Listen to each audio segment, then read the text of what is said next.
Católica de Manizales con el profesor Juan Pablo Abello, quien nos va a dar sus puntos de vista sobre la importancia de la programación en la actualidad. Profe Juan Pablo, buenas tardes. Buenas tardes, ¿cómo estás? Bien, ¿y usted? Muy Juan Pablo, ¿será pertinente enseñar programación a los niños de básica primaria? Yo creo que sí es muy pertinente porque los niños, cuando están empezando apenas su proceso de desarrollo cognitivo, tienen un potencial que en la medida que vamos creciendo de alguna manera vamos perdiendo. Primero que todo tenemos la curiosidad por aprender, la curiosidad por indagar por ese objeto de estudio, por eso que nos colocan al frente. Si tenemos un juguete, pues queremos voltearlo al derecho y al revés, quitarle, ponerle. Y así mismo pasa con la programación. Yo pienso que un niño cuando está al frente de un dispositivo digital y tiene que enfrentarse a desarrollar una solución frente a un problema, y esa solución se va a desarrollar en términos de un programa computacional, considero que en ese momento él tendrá que, pues, primero que todo, activar esa curiosidad que tiene, pero entonces luego vienen otras situaciones como la creatividad que le va a permitir al niño, pensar en diferentes posibles soluciones, le va a permitir al niño desarrollar hasta cierto punto la innovación, porque de alguna manera va a ir mejorando sus soluciones en la medida que vaya avanzando en el desarrollo de un programa. Entonces yo creo que sí es muy pertinente, aprovechando que el niño está en esa edad, que tiene todo ese potencial y que considero yo. Entonces, ¿qué habilidades y destrezas desarrolla un niño cuando aprende a programar? Bueno, como lo mencionaba, quizás adelanté un poco a esta respuesta. Cuando un niño aprende a programar, aprende a crear. Sucede algo muy bonito con la programación, y es que para solucionar un problema utilizando programación hay un sinnúmero de posibilidades de soluciones. No hay una única solución, no hay una sola forma de solución, un solo esquema para organizar la solución, para presentar la solución, sino que eso depende de cada mente, de la forma como cada mente aborda el problema. No quiere decir que una forma va a ser mejor que otra, necesariamente.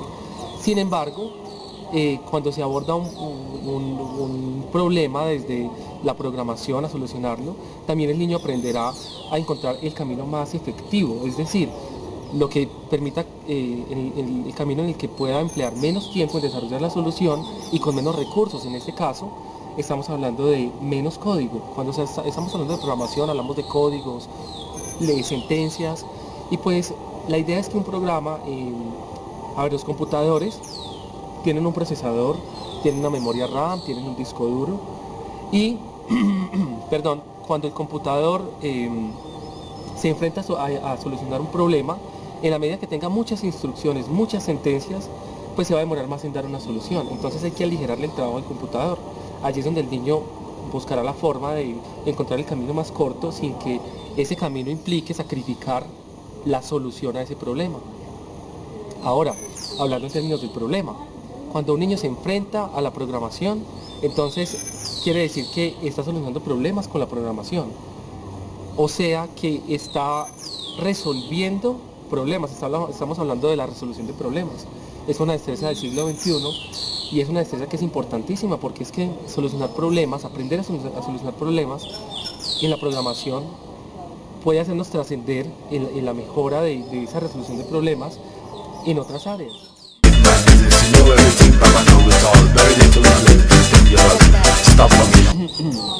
Enseñar a un niño programación lo volverá adicto a los dispositivos digitales. Es una pregunta muy interesante. Yo creo que eso depende, es relativo. Puede que sí, como puede que no. A ver, ¿qué pasa cuando un niño se interesa mucho por la programación? Va a empezar a generar un hábito de estar mucho al frente de un computador. Los niños no tienen la capacidad de controlarse en muchos sentidos a sí mismos. Entonces se dejan llevar por las emociones. Y precisamente eso es lo que sucede hoy por hoy con las consolas de videojuegos. Que los niños tienen un juego y como no controlan esas emociones, ellos quieren terminarse el juego el mismo día que lo compraron. Y dejan de pensar en la comida, en las tareas del colegio, en jugar con sus amigos en la calle por jugar un videojuego. Eso mismo puede pasar con la programación. Es un mundo tan maravilloso que cuando uno empieza a tener afinidad con él y a desarrollar destrezas y habilidades en el mundo de la programación, entonces voy a utilizar esta palabra un poco coloquial, pero me parece que es apropiada, se empieza uno como a engomar, como a encaprichar. Entonces se vuelve un reto cada vez que uno va a abordar, o el niño, bueno, lo digo desde mi perspectiva porque también desde muy joven me interesé por la programación.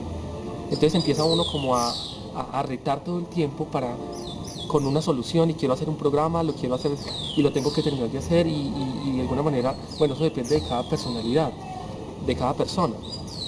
Pero hay momentos donde, por ejemplo, en el caso de mi personalidad, que podría ser la personalidad quizás de otros niños, como que nos metemos en la cabeza que lo tenemos que terminar de hacer y lo terminamos porque lo terminamos.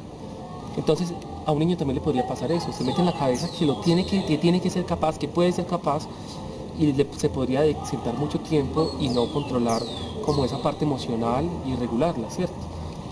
Sí. ¿Qué pienso yo que sería bien importante allí? Que es el acompañamiento de los padres de familia, de los docentes, donde también se les muestre como esa parte, como que no se pierda esa parte humana. Take a trip to the summers, you find out you don't know anything. Everyone's getting tired of me. Sometimes we have Para concluir, profesor Juan Pablo, ¿usted cree que los niños de nuestra época actual son realmente nativos digitales? Sí y no, depende. Porque es que creemos que un nativo digital, conceptualmente hablando, creemos que un nativo digital es un niño o es una persona que tiene la capacidad de relacionarse con la tecnología digital de una forma natural, porque creció en ese ambiente, porque vio a sus padres tocar el celular para pasar fotos, porque vieron a sus padres hacer sus escritos en los computadores, no a mano, no en una máquina de escribir. Y eso hace que, al haber nacido rodeados de ese entorno tan digital, pues sea natural para ellos la tecnología informática. Pero podemos ver, diría yo, en muchos casos, que quizás hemos llegado a pensar que en un grupo de niños en la escuela, por estar en esas condiciones rodeados de tecnología, son nativos digitales, creemos que son nativos digitales, pero muchas veces vamos a ir y los vamos a abordar, vamos a indagar realmente hasta qué punto para ellos la tecnología es natural, y nos damos cuenta que lo único que saben hacer es entrar a Facebook, a mirar sus mensajes, a chatear, entrar a YouTube a ver videos y no más. No conocen mucho de un sistema operativo de un computador, no conocen mucho del sistema operativo de una tablet, saben descargar juegos, hacer cosas, diría yo, básicas. Eso no implica que ellos tengan un pensamiento tecnológico, necesariamente. Ahora, hay niños que van más allá porque sus condiciones en términos del contexto los favorecen. Por ejemplo, padres que son expertos en tecnología y que les muestran otra mirada a la tecnología, una mirada más profunda, no tan superficial, no la tecnología digital vista como Facebook, o informática visto como Facebook, como YouTube, como un dispositivo táctil, sino como la tecnología como una cantidad de elementos que permiten que podamos acceder a una página como Facebook o a un portal como YouTube para ver videos, lo que hay detrás de eso. Cuando aprendemos qué hay detrás de eso, nos relacionamos con lo que hay detrás de eso para que eso sea posible, empezamos a ser nativos digitales, porque empezamos a comprender esa tecnología de una manera natural, empezamos a relacionarnos con esa tecnología de una manera natural. Y entonces ese es como mis puntos de vista, mi perspectiva. Mi perspectiva no es una perspectiva universal, no son las respuestas verdaderas, son las desde mi punto de vista, y obviamente basado en mi contexto. En otros contextos, quizás las apreciaciones de otros docentes puedan diferir en algunos puntos. Espero que en muchos de mis respuestas haya sido muy objetivo, pero quiero aclarar que es mi punto de vista y no lo considero como una verdad absoluta. Bueno, muchísimas gracias, profesor Juan Pablo, y a ustedes por este espacio. Hasta luego.